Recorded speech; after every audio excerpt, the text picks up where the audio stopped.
and with those and the people behind it.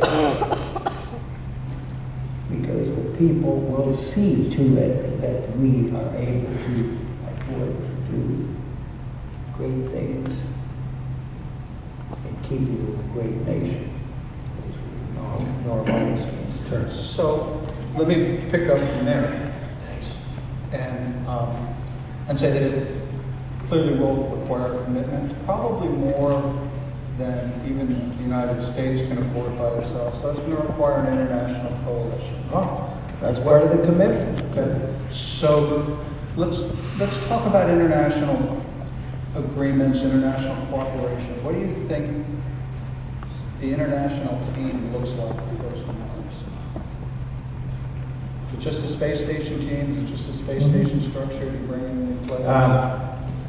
Well, I don't think it's the Antarctica role model. I don't think it's really the space station either. With agencies and countries and ministers, before a space agency or a nation can make a commitment, they got to check it out with the ministers, because they have an agreement that if they put a certain amount of money in, regardless of how talented they are, they get a certain amount of work to perform. I mean, it's another jobs program, and we know what that does to a nation's future objectives. I think it has to have an agreement among the nations involved that there is a leadership of sorts. And that leadership is experienced, and it can distribute in some way the capable work projects that need to be done that other nations want to be able to do.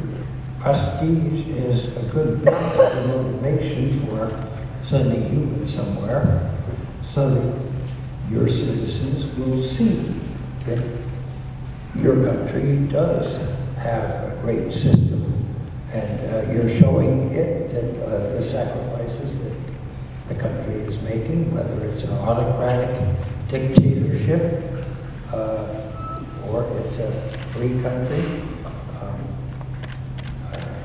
You need to have these folks working together with what their capabilities are. And to me, an example of that as part of the last parts of the Apollo missions were Apollo Soyuz. 1975, missiles pointed at each other, mutual assured destruction. That was the Cold War, and it was pretty contentious. And yet, both nations agreed to demonstrate this mutual docking led by the United States.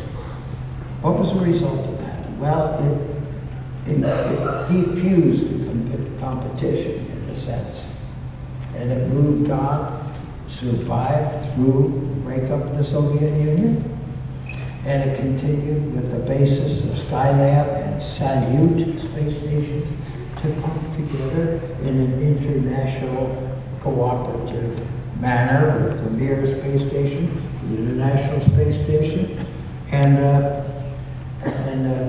future outgrowth of that threats now may exist because President Putin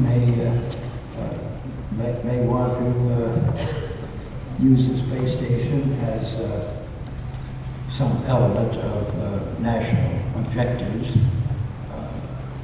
Not sure what those are, but it's not quite as peaceful an exchange. It's friendship.